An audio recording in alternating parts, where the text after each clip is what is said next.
Bapak-bapak, kaum muslimin muslimat, jamaah salat subuh, para shaimin shaimat rahimakumullah. Puji syukur kita haturkan kepada Allah Subhanahu wa taala bahwa pada pagi hari ini lagi dan lagi kita masih mendapatkan kucuran nikmat sehat, nikmat iman, nikmat kuat, nikmat semangat, sehingga kita bisa menjalankan perintah Allah yang merupakan kebutuhan kita. Kita mesti menyadari bahwa sekalipun hadis qudsi mengatakan bahwa as-saumuli, puasa itu untukku kata Allah, tapi kita menyadari bahwa Allah tidak mendapatkan manfaat apapun dari puasa kita. Allah mengatakan as-saumuli wa ana ajzi bihi, puasa itu untukku dan aku yang akan memberikan balasan. Jadi mudah-mudahan dari pemaparan apapun penjelasan sedikit ini kita bisa makin menyadari bahwa Allah tidak butuh puasa kita. Sekalipun secara tekstual tadi juga ada hadis yang menyatakan man lam yada' qala zur wal alam wal amala bihi walaysa lillahi hajatun fi ayati at'amahu wa syarabahu. Barang siapa yang tidak meninggalkan ucapan-ucapan yang kalau azur maksudnya mengandung madarat, mengandung dosa, mengandung nilai negatif, falaisa lillahi hajatun, maka tidak ada kebutuhan bagi Allah, tidak ada hajat Allah untuk seseorang ayat ta'amu wa syarabu, tidak meninggalkan makan dan minumnya. Jadi hadisnya berbunyi seperti teksnya. Nah, kita mesti menyadari bahwa sekali lagi seluruh amalan apapun itu bukan untuk Allah.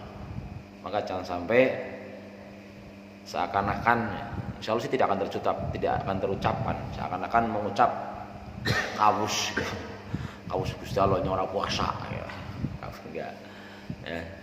Jadi hadis ini tadi menjelaskan bahwa ya semua apa yang kita lakukan ya untuk kita sendiri kembalinya.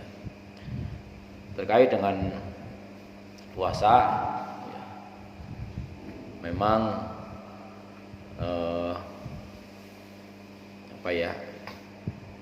bukan hanya masalah puasa, tapi dalam seluruh kehidupan kita disuruh untuk bermuhasabah, menghitung-hitung.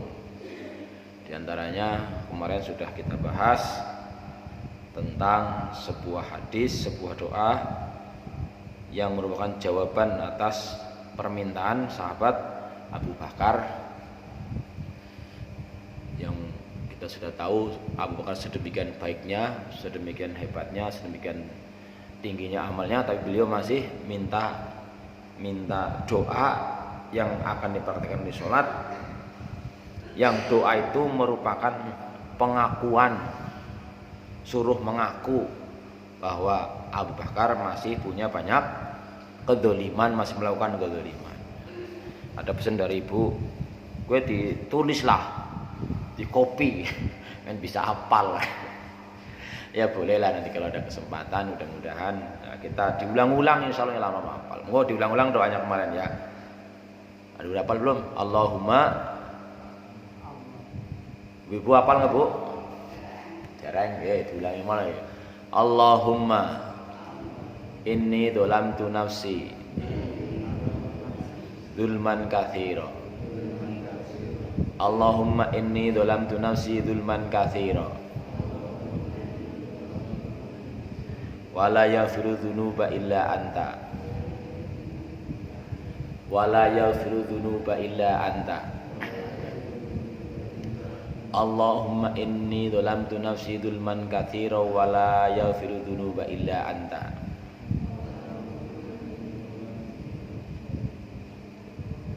Itu belakangnya kan sama dengan Sayyidul Istighfar, ya enggak? Kalau sudah istighfar, Allahumma anta rabbi la ilaha illa anta khalaqtani wa ana abduka wa ana ala ahdi masalatu a'udzubika min syarri ma sanatu abu laka bi nikmatika alayya wa bi dzambi faghfirli fa innahu la yaghfiru dzunuba illa anta. Kan sama persis. Nah, makanya mesti enggak sulit harusnya. Ayo coba diulang lagi. Allahumma inni dzulamtu nafsi wa la yaghfiru dzunuba illa anta. Allahumma inni dzulamtu nafsi dzulman katsiran wa la yaghfiru dzunuba illa anta.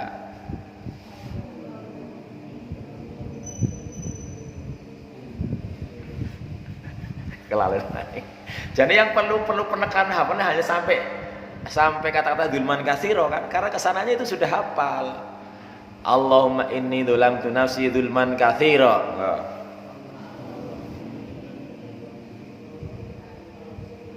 Allahumma inni dzulamtu nafsi dzulman katsira. Nah, sambungannya yang tengah-tengahnya juga lupa. Wala yaghfiru dzunuba illa anta. Jadi sekarang diangen-angen antara kasiro dengan wala gitu ya. Nah, coba. Allahumma inni dzulamtu nafsi dzulman katsira. Wala yaghfiru dzunuba illa anta. Faghfirli maghfiratan min indika. Warhamni innaka antal ghafurur rahim. Innaka antal ghafurur rahim. Diulang dari depan sekaligus. Allahumma inni dzulamtu nafsi dzulman katsiran wa la yaghfiru dzunuba illa anta faghfirli maghfiratan min indika warhamni innaka antal ghafurur rahim. Coba.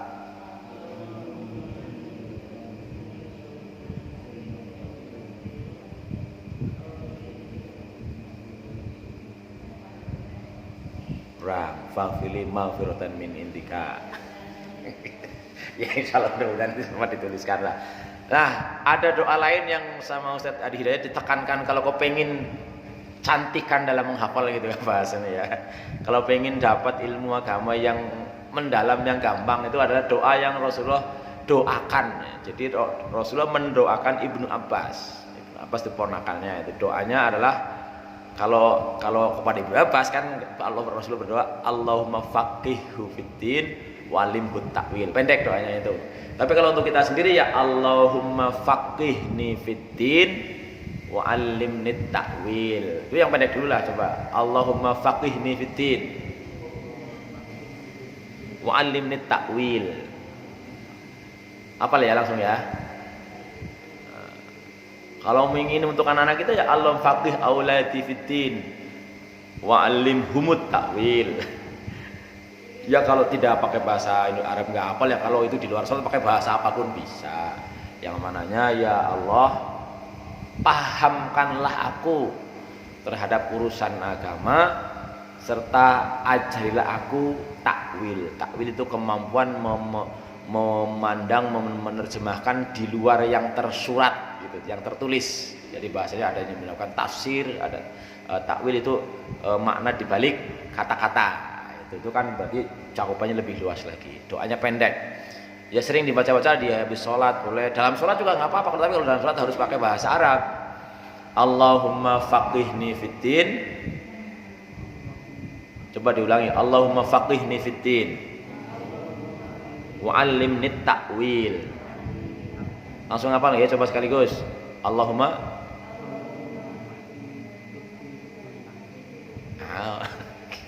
Anda nangil ya. Allahumma faqihni fiddin wa 'allimni ta'wil. Ya, Allahumma faqihni fiddin wa 'allimni ta'wil. Kan hanya 4 kata-kata. Allahumma faqihni fiddin wa 'allimni ta'wil. Ya, jadi itu doa yang Ustaz Hidayat di YouTube banyak disebut itu adalah doa untuk minta dimudahkan dalam belajar, ya menghafal, memahami dan sebagainya. Karena memang ada sebuah hadis lain mengatakan idza aradallahu bihi abdan khairan faqihhu fiddin. Atau kamu kalau Rasulullah SAW atau mungkin ucapannya persamaan, tapi intinya kalau Allah menghendaki kepada diri seorang menghendaki baik, maka orang itu akan dibuat memahami agamanya. Allahumma faqihni fiddin walimni ta'wil. Jadi sesuai dengan hadis bahwa idza aradallahu bi 'abdan khairan yufaqihu fiddin. Jadi ya kok seakan-akan jika Allah menghendaki kebaikan berarti kan Allah kadang-kadang nggak menghendaki kebaikan pada seseorang gitu. Ya kalau Allah Maha Kuasa ya terserah Allah aja kan. Kita nggak bisa menuntut. Allah nggak adil, masa dia dibuat baik aku nggak, gitu. Nggak bisa begitu. Kan kemarin sudah disinggung bahwa dalam memahami ajaran agama itu nggak bisa parsial. Parsial itu sepotong-sepotong. Kaitannya dengan semua yang lainnya lah, dengan berbagai bahasa, berbagai kajian yang disebut dengan istilah pemahaman komprehensif. Komprehensif itu menyeluruh dan saling terkait satu sama lainnya gitu. Jadi kita nggak bisa memahami loh kalau hadis mengatakan idza aradallahu lebih abdan khairan, kalau Allah menghendaki baik pada seseorang berarti kadang-kadang Allah tidak menghendaki baik pada seseorang, dolim dong. Kalau menginginkan yang tidak baik kan berarti dolim gitu. Nggak begitulah pemahamannya. Dengan kemahakuasaan Allah sudah menyatakan di ucapan di dalam ayat yang lain atau dalam firman-Nya, Allah tidak mungkin berbuat dolim gitu aja. Jadi ya kita hanya berusaha untuk baik dan keputusan ada di Allah Subhanahu wa taala. Jadi doa yang agak panjang tadi ya insyaallah mudah-mudahan nanti kalau ada kesempatan saya tuliskan, difotokopikan. Intinya kalau kita sudah hafal dipraktekkan dia baca di sholat ya nggak lupa lagi. Sekali lagi yang doa yang tadi yang diajarkan kepada Abu Bakar, bareng-bareng Allahumma inni dzalamtu nafsi dzulman katsiran wa la yaghfiru dzunuba illa anta faghfirli maghfiratan min indika warhamni innaka antal ghafurur rahim. Langsung hafal, Bud? Urung hafal. Ya memang perlu diulang-ulang. Ya saya juga mungkin nggak langsung hafal dulu ya. Kemudian kemarin juga kita sempat bahas yang saya cari-cari ayatnya nggak ketemu-ketemu, katanya ternyata kata-katanya kurang pas. Jadi kalau zaman belum ada Google itu dulu, kalau mencari ayat Quran surat apa ayat berapa, ada kitab namanya kitab Fathur Rahman li Tholibi Ayatil Quran. Itu untuk mencarinya dengan cepat memang harus mengerti pertama perubahan kata yang dalam bahasa Arab disebut dengan sorof. Jadi kalau bahasa yang paling luas perubahan katanya ya bahasa Arab itu. Bahasa Inggris misalnya hanya 4 dari kata kerja fiil itu hanya paling 4, paling 5, paling banyak 5. Misalnya dari kata eat, ate, eaten, eating 4 itu, tambah kadang-kadang ada tambahan s sedikit, eats 5 pas. Lu bahasa Arab Masya Allah fil madhi aja 14. Doroba, dorobu, lah beda lagi belakangnya kan. Dorobat 14. Ya dribu, ya dribani 14 lagi. Ya dribu, ya artinya pada bayi pukul. Jadi berapa tuh? 28 sama lagi fil amar 6, 34, fil nahi 6 lagi. Tetapi karena bahasa Arab itu adalah bahasa Al-Qur'an, dari mana taunya? Inna anzalnahu Qur'anan Arabiyyan la'allakum ta'qilun, masalah belakangnya itu. Jadi karena bahasa itu bahasa Al-Qur'an yang sudah Allah janjikan, Allah firmankan, Allah katakan walaqad yassarnal Qur'ana lidzikr fahal mim muddakir, itu berulang-ulang disampaikan itu. Sungguh benar-benar kalau kita memahami sekali lagi, andai Allah tidak pakai sumpah-sumpah kayak gue, cukup kita gampang loh Quran, itu kita juga tetap shadaqallahul adzim kan. Allah Maha benar. Ini malah untuk memperkuat pakai kata-kata sungguh benar-benar loh. Kan kurang apa Allah meyakinkannya. Sungguh benar-benar aku telah mudahkan Al-Quran untuk diinget-inget gitu. Berarti apa? Bahasa Arab harusnya lebih mudah dikuasai timbang bahasa yang lain. Tetapi karena kebanyakan manusia atau mungkin sebagian besar manusia mengatakan lah, malah kadang-kadang ajas nyong kepengen sekolah sing ajana bahasa Arab lah, angel ya dibikin sama Allah. Karena Allah sudah mengatakan dalam hadis qudsi, aku cuma ngikuti pikiran hambaku. Menganggap dianggap angel ya wis ora gawe ora bisa ngono karepe dhewek mau ngomong begitu. Maka kita penting untuk bisa kemudian memahami ini bahwa mudah. Jadi jangan di otak kita lah angel temenan. Jadi ada berbagai kaidah yang harus kita ambil. Jadi sekali lagi kalau mencari Al-Qur'an dulu tahun 1985 terus kapan gue selawas banget kok. Saya pernah ikut lomba tingkat nasional. Di antara pertanyaan adalah yurinya membaca ayat Quran. Peserta lombanya rebutan coba cari ini surat apa ayat berapa itu. Ya salah ngerti. Kalau tidak ngerti aturan tadi, tidak ngerti perkembangan kata dalam bahasa Arab, sulit. Karena apa? Ini akar katanya kata apa? Misalnya kata-kata walillahi 'alan nasi hajjul baiti man istata'a ilaihi sabila. Itu kalau kata istata'a nyari di huruf apa? Kalau nyarinya di huruf alif kan istata'a hamzah. Yang enggak pernah ketemu. Ya dalam arti istata'a atau dari ya yang agak panjang misalnya bukan itu ya. Tadi yang kita baca surat Al-Hasyr ya ayyuhalladzina amanu taqullaha. Nah, kata ittaqullaha kok nyarinya di huruf alif enggak bakal ketemu. Karena asal dari kata itu adalah wakoyaki, huruf abu bisa nyarinya gitu loh. Nah ini ilmunya ya sebenarnya nggak terlalu aneh lah kalau bagi yang di pondokan soten gitu. Nah termasuk juga kemarin saya karena kita Fathur Rahmannya nggak tahu di mana udah ya sebenarnya saya punya nyari kemarin ayat kata-kata yang akan dihiasi amalnya di dunia itu. Kemarin kan yang ketemu kan bahwa jadi di Al-Quran minimal saya tahu dua. Yang pertama kata-kata zayyana itu adalah pertama ada Allah cerita tentang kata-kata iblis. Iblis kemarin bersumpah ya di dalam surat Al-A'raf surat apa kemarin. Ternyata kemudian di sekolah saya cari lagi itu yang kata-kata Allah firman Allah itu berbunyi innalladzina la yu'minuna bil akhirati zayyana lahum amalu. Persis seperti yang kata-kata iblis itu. Cuman kalau yang kemarin yang kita bahas adalah sumpah iblis di hadapan Allah bahwa iblis akan menghiasi. Fabima aghwaytani walau zayyana amalu itu kemarin kan gitu kan kata-katanya ya. Dan jadi sekarang yang kita lanjutkan adalah kata-kata innalladzina la yu'minuna innalladzina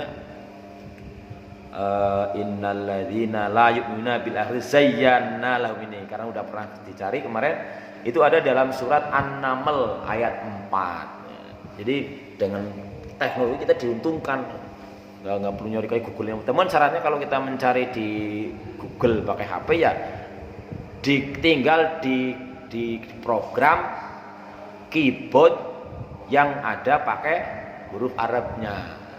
Itu bisa nanti ketik alif nun gitu ini ada. Jadi semua namanya smartphone itu handphone cerdas tergantung yang punya cerdas apa enggak aja gitu maksudnya sebenarnya pintar apa enggak gitu ya, dalam arti kita belajar termasuk kemarin nggak tahu kalau kemarin kan saya sampaikan diantara kalau mau bertanya kepada Google kalau nggak bisa ngetik bisa pakai lambang yang gambar speaker itu kemudian di klik ngomong, nah itu kan nanti muncul ucapannya.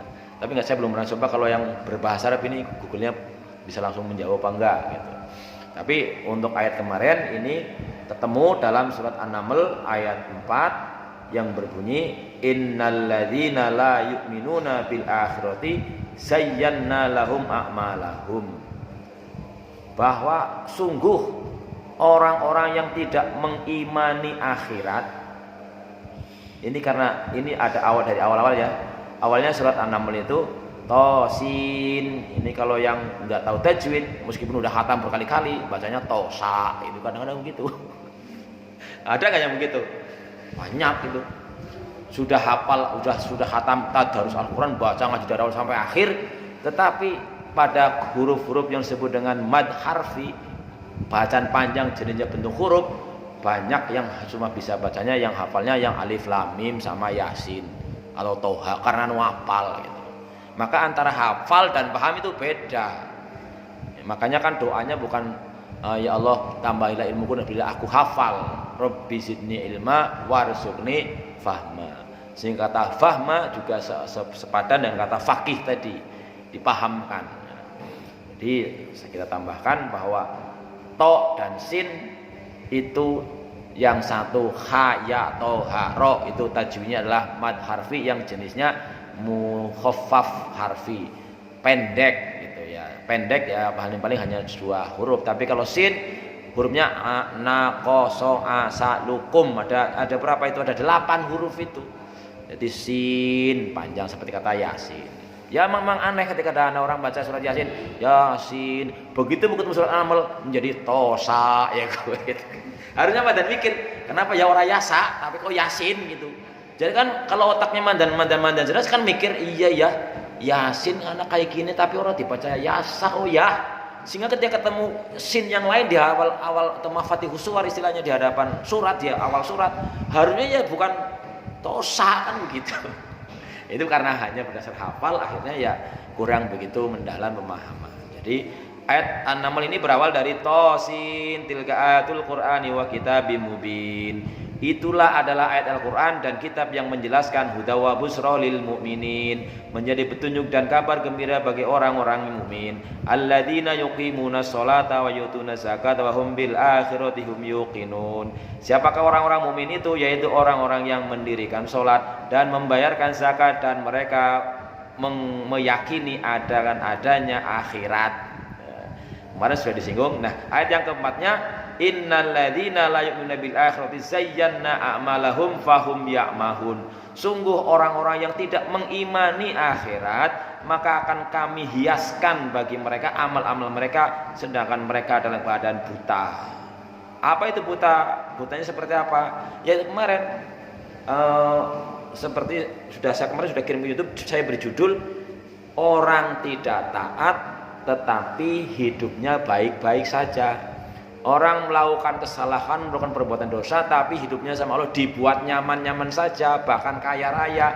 Hati-hati, jangan-jangan itu istidraj. Sehingga jangan sampai kaum muslimin, apalagi jamaah yang biasa ngaji, berpendapat dalam hatinya, lah dene nyong ora qobliyah subuhan, ora jamaah subuhan, ora puasa sunahan, nah misalnya gitu, nyong lakon sing wajib tok, makan nyong ora kadang ya ora wajib ora telakoni ya dene uripku ora apa-apa. Itu bahaya, itu bahaya itu. Karena apa? Sama Allah seperti itu akan dibuatkan menjadi indah sehingga ya'mahun, buta apa? Dalam ayat lain, innaha la ta'mal absar walakin ta'mal qulubul lati fis sudur. Orang-orang yang begitu bukan matane ora weruh, tapi hatinya yang tidak melihat, buta hati. Sehingga kata Haji Roma Irama, tak buta 2 mata gitu kan, tapi tiada melihat. Tiada tuli telinga tapi tiada mendengar. Yang buta mata hatinya gitu. Yang tuli kesombongannya. Malah orang butuh orang Gusti Allah yang sombong. Bahkan Allah menyifati orang yang tidak mau berdoa saja termasuk orang yang sombong.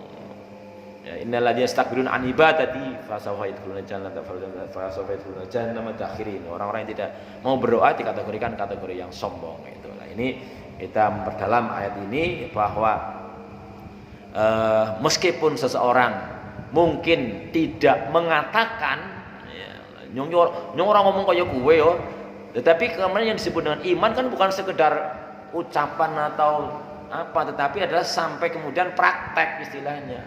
Ketika Rasulullah mengatakan andai umatku tahu tentang fadilah ataupun kebaikan yang terdapat dalam sholat subuh berjamaah, maka akan datang meskipun ngesot gitu.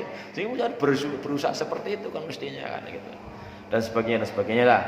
Maka di sini dilanjutkan dengan ayat yang kelimanya, ulaikal ladzina lahum su'ul adabi wa hum fil akhirati humul akhsarun. Mereka itu orang seperti tadi, orang-orang yang tidak mengimani bahasanya. Maka kita kalau menerjemahkan kata-kata yu'minuna, saya kurang tepat kalau diterjemahkan percaya gitu. Ya, kan sering diterjemahkan ya alladzina min, orang-orang yang mempercayai akhirat gitu. Karena apa? Kalau iman bukan sekedar percaya. Misalnya nyung miki dikabari kaya nang kana anak adangan polisi. Engkae. Jenengan percaya apa ora? temenan apa kowe? Iya game iki adikku dhewe sing mangkat kowe hati-hati kena adangan polisi ngerti dilengkapi surat-surate. Terus orang yang mau lewat jalan itu kira-kira mempersiapkan diri enggak? Dengan SIM-nya atau paling enggak menghindari. Kalau dia mempersiapkan diri atau menghindari jalan itu artinya dia kan beriman gitu bahasanya. Tapi kalau misalnya yang percaya tapi yang ngegleng bae mengana itu percaya jangan itu bukan iman lah bahasanya. Maka kata-kata iman itu lebih dari sekedar percaya. Kadang-kadang cuma percaya tapi orang ngelakoni ya berarti kan itu percaya lah, itu beriman lah.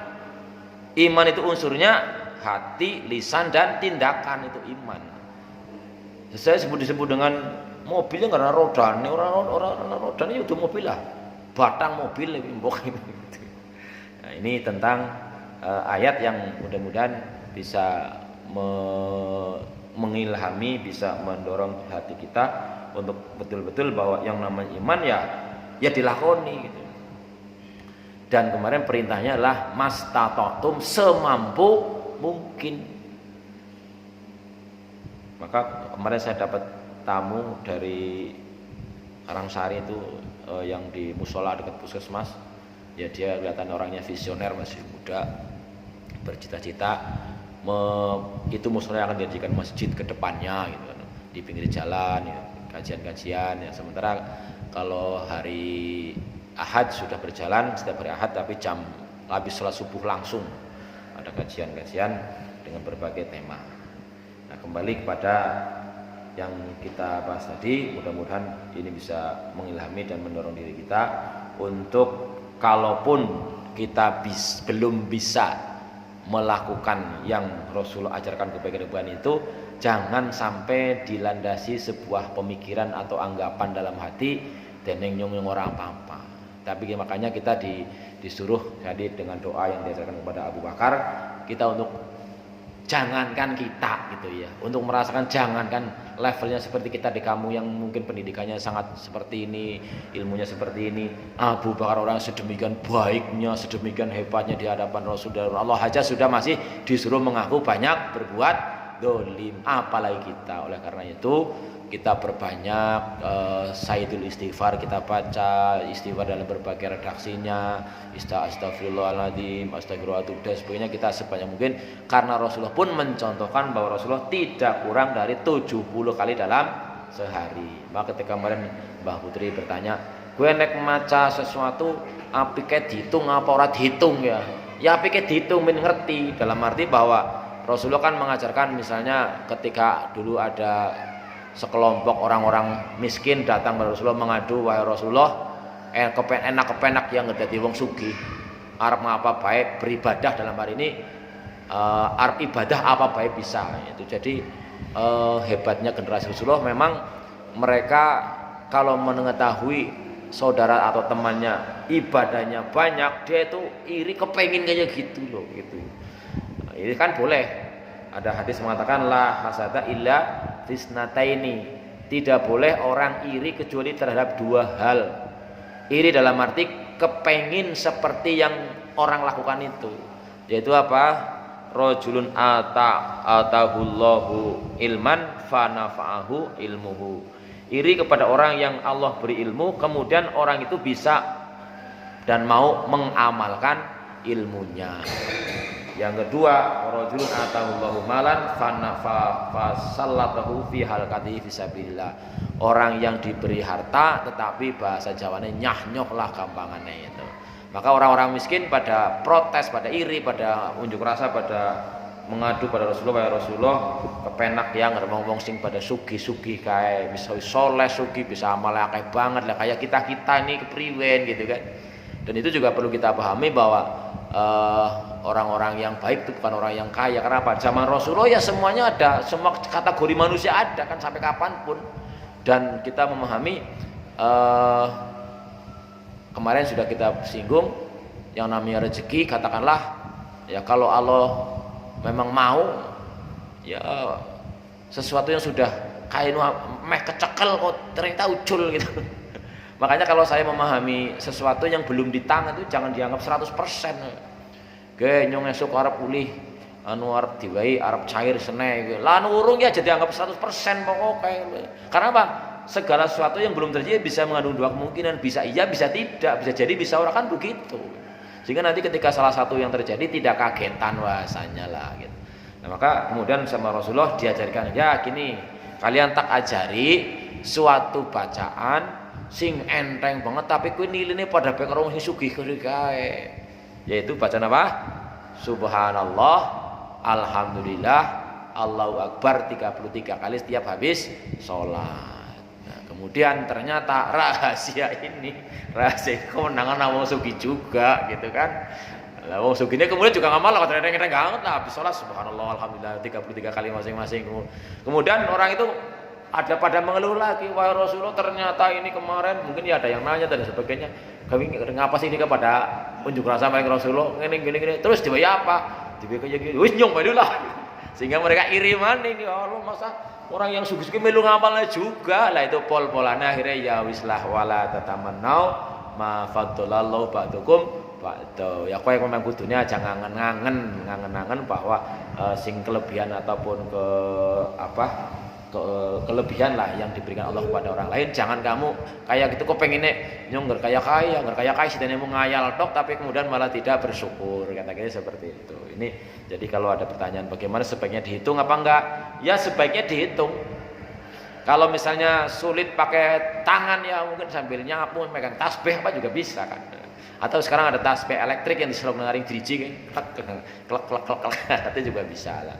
Ini kaitannya dengan pertanyaan bagaimana boleh nggak menghitung-hitung, apa perlu dihitung nggak dalam berzikir atau beristighfar. Kemudian tadi setelah kita memahami bahwa orang yang tidak mengimani gitu ya, kira-kira lebih tepat tidak, jangan sekedar percaya. Jangan percaya nggak ana azab kubur gitu.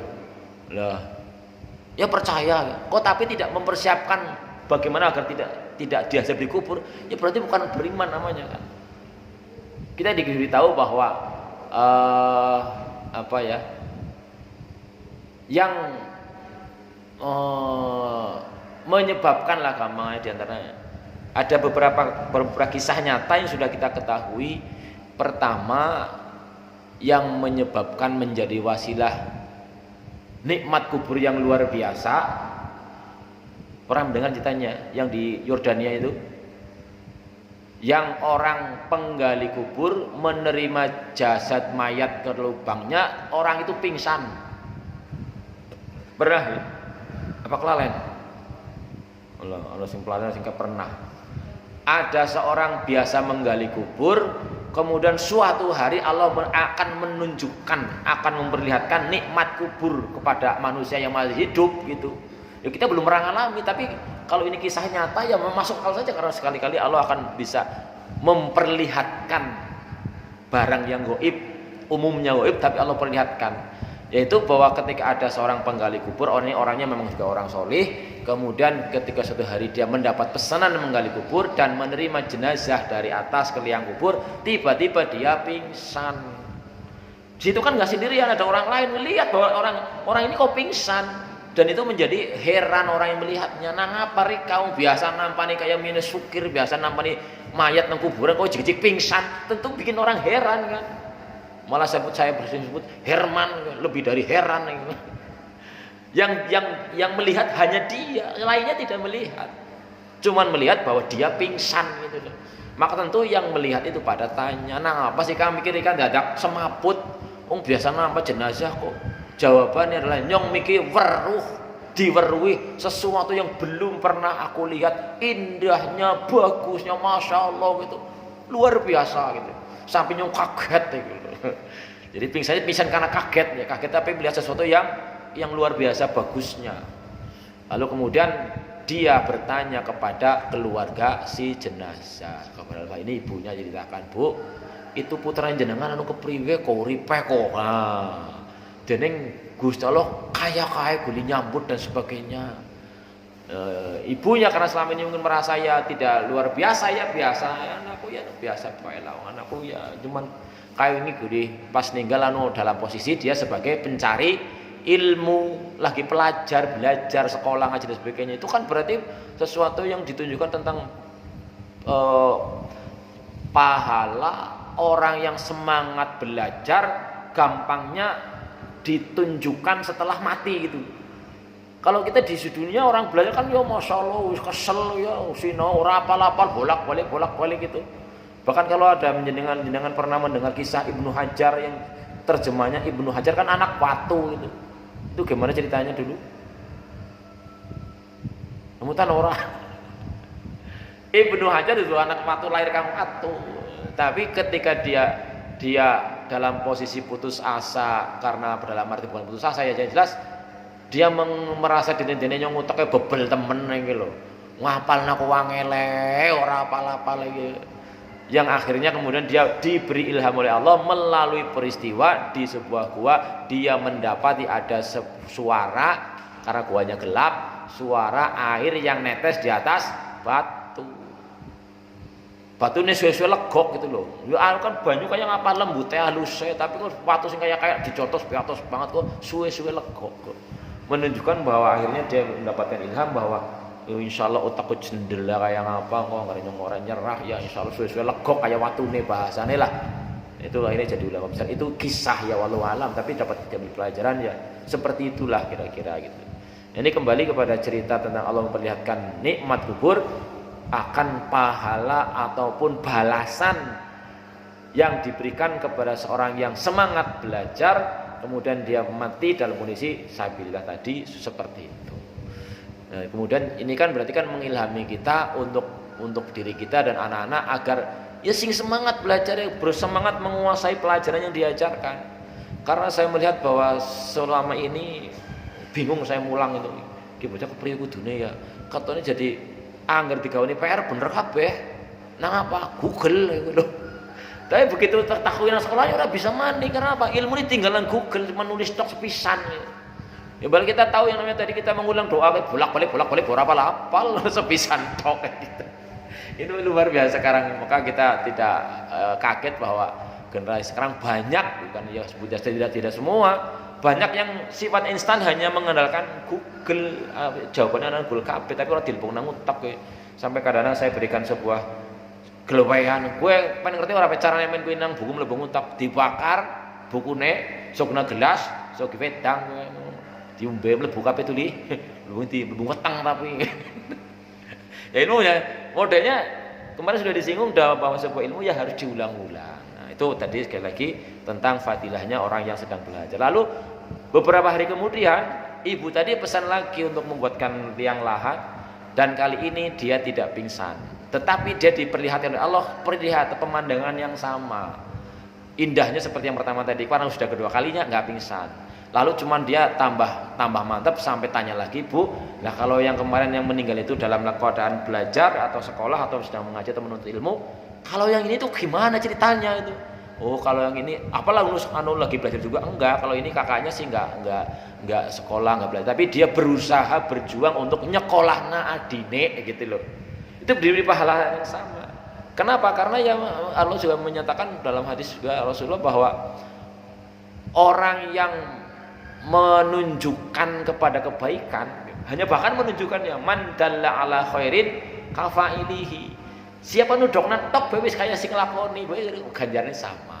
Maka dalam hal ini ya tidak iren pediren lah ayo bingung radil nyong malah kon golek biaya kon biayanya adine nyong orang sekolah dewek gitu. Tapi ada anak yang dia sendiri kadang-kadang juga semangat berjuang untuk bisa membekali pendidikan adik-adiknya. Ini terkait tentang masalah akhirat yang kita kemarin sampaikan bahwa alam kubur itu belum akhirat, baru alam barzah, alam pemisah antara alam dunia dan alam akhirat. Nah, orang-orang yang tidak mengimani tentang akhirat ya akan di dunia dibuat enak-enak saja hidupnya. Ini orang puasa ya orang apa-apa gitu kan. Nah, ini jangan sampai kita terbersit suatu perasaan yang sedemikian yang mudah-mudahan kita menjadi hamba-hamba Allah yang meyakini bahwa wal akhiratu khairun wa abqa. Kehidupan akhirat itu lebih baik dan lebih kekal. Nah, kemudian untuk bisa sedemikian tetap meskipun meskipun kita tidak langsung melihatnya, mengetahuinya, kita bisa meyakini dan mengimaninya, Ya diantaranya diperlukan yang namanya kesabaran ya, kita bermuhasabah dari amal-amal ibadah puasa kita ini. Karena tadi Mbak Uun cerita habis takziah ke Wonosobo, teman seangkatannya ada yang suaminya meninggal, itu kemudian di perjalanan menjumpai waktu maghrib, lalu ada temannya yang berbuka dengan sop iga sapi. Dia berkomentar, genyong nembege buka sing paling enak. Dan kemarin sore jam 5:15 saya ke Karangjengkol, nang pinggir dalan gue limbung wong nguleti was kayak ngulet pangan kayak apa itu. Tapi qadarullah insyaallah bagi orang yang sudah membiasakan diri berpuasa, khususnya di luar bulan Ramadan, itu nanti sama Allah tidak akan dibuat bahasane edi maring panganan. Insyaallah itu. Karena kita di samping mengalami juga Allah berikan pemahaman juga bahwa yang sebenarnya makan enak itu bukan karena panganannya sing enak. Ya tapi kalau lapar ya apa enak. Makanya saking kalau kita tidak bisa mengendalikan nafsu. Saya tadi terus terang komentar sama istri di meja sahur. Kita termasuk berlebihan apa orang kayak gitu. Anak jangan, anak gorengan apa-apa orang nasi mangan. Padahal pesan Allah apa? Kulu washrobu wala tusrifu. Jenengan mangan karo minumnya jangan berlebihan. Kok nasi makan ora dipangan, kowe ora berlebihan. Sing jenenge mangan minum kan disiapkan dulu. Masa langsung blak mlebung cangkem. Ya persiapannya termasuk. Ini sekali lagi ibu-ibu khususnya itu mesti karena di dalam hatinya mbok ora cukup, engko kae enak ya enak. Coba jenengan mulai merasakan antara buka karo sahur enak di. Ya berarti padahal pangannya pada persis gue. Iya kan? Kebanyakan kita buka karo sahur panganannya pada persis. Ini sahur karo ayam goreng ya, bukan ayam goreng, sahurnya ayam goreng. Bahkan sing nang buka enak banget sahur dadi ora doyan. Misalnya apa? Es buah. Jangan sekarang makan yang sama persis bahkan dadi ora enak. Kenapa? Ya karena tadi kita sudah kenyang perutnya. Ya moga kita bisa belajar dari hikmah puasa. Tujuannya itu sebenarnya. Maka kemarin ditekankan puasa untuk bedak tuh mindah waktu makan bukan. Agar kita bisa mengendalikan.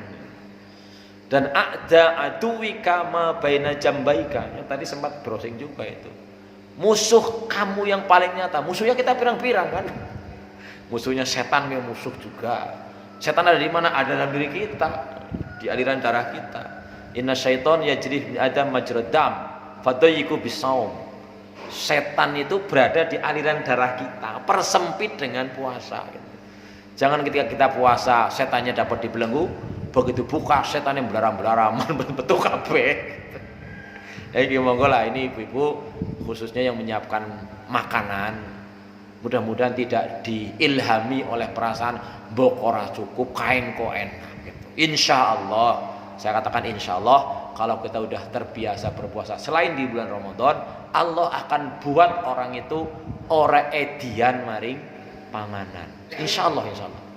Oh ya sekarang makanan yang paling enak apa ya? Jadi betullah kata Gus Baha, makanan yang paling enak itu ketika laweh lapar.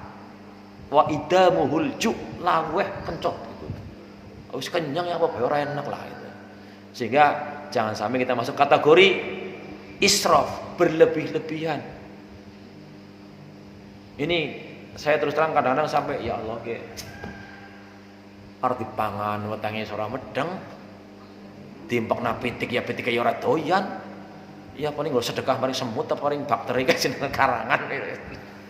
Tapi kita benar-benar Allah pesankan kulu washrobu wala tusrifu. Satu, jangan berlebihan. Yang kedua, wala tubadir tabdiro, aja mau membadir-badirkan. Innal mubadirina kanu ikhwanas sayati. Mubadir tabdir itu temannya setan. Kemudian tadi memang di surat Al-Baqarah yang kita baca pada rakaat kedua, wala nabluwanakum bisyai'im minal khauf. Kamu pasti akan diuji dengan rasa khawatir miki. Khawatir mbok ora cukup, khawatir mbok ora wareg, khawatir mbok kan terus kayak gitu. Sementara persediaan panganan kan yang bisa awet banyak, di kulkas ada, mungkin ada roti, ada kurma, ada buah, ada apa. Ya ini mudah-mudahan puasa kita betul-betul bukan sekedar menahan lapar dan haus, tapi juga kita sambil memahami ajaran-ajaran Islam lainnya secara menyeluruh, sehingga nanti masuk kategori orang yang Allah berikan kemampuan untuk yufaqihu fiddin. Itulah yang Allah kehendaki. Baik, idza aradallahu abdan bihi abdan khairan yufaqihu fiddin. Allah berikan pemahaman terhadap agamanya.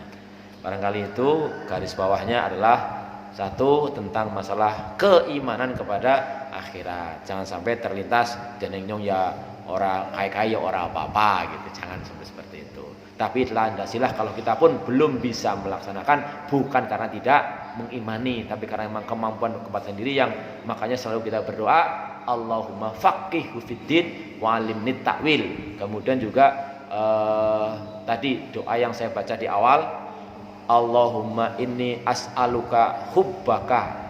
Ya Allah, aku mohon diberi rasa seneng maring jenengan. Wa hubba nabika, seneng maring nabi jenengan. Wa hubbal amal ladzi yuballighuna ila hubba, seneng maring amal-amal. Jadi kalau amal dilandasi oleh rasa seneng, enteng apapun gitu. Dan seterusnya lah. Dan Allah, ya Allah, jadikanlah senengku maring jenengan itu lebih seneng timbang liyane, maring anak, maring harta, maring apa gitu. Nah itu kalau kita nggak bisa hafal bahasa Arab, ya pakai bahasa Jawa nggak apa-apa lah, itu di luar sholat nggak apa-apa. Mudah-mudahan Allah memberikan kita rasa cinta yang memang itu merupakan kewajiban. Ya, artinya kita tidak boleh tidak ada pilihan. Karena barang siapa mencintai selain Allah, melebihi cintanya kepada Allah, Allah akan marah. Dan ketika Allah mencintai seorang, maka Allah akan tunjukkan kebaikan-kebaikan padanya. Barangkali itu sudah hampir waktu syuruk. Sekiranya ada mau dipertanyakan sebentar, monggo. Gimana?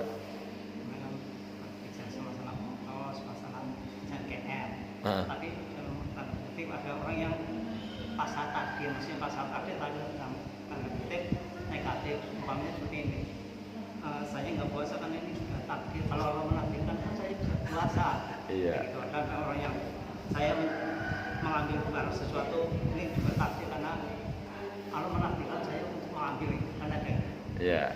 Iya. Karena sedikit orang gitu. Ya, memang dalam pemahaman masalah takdir ini ada kelompok-kelompok ya.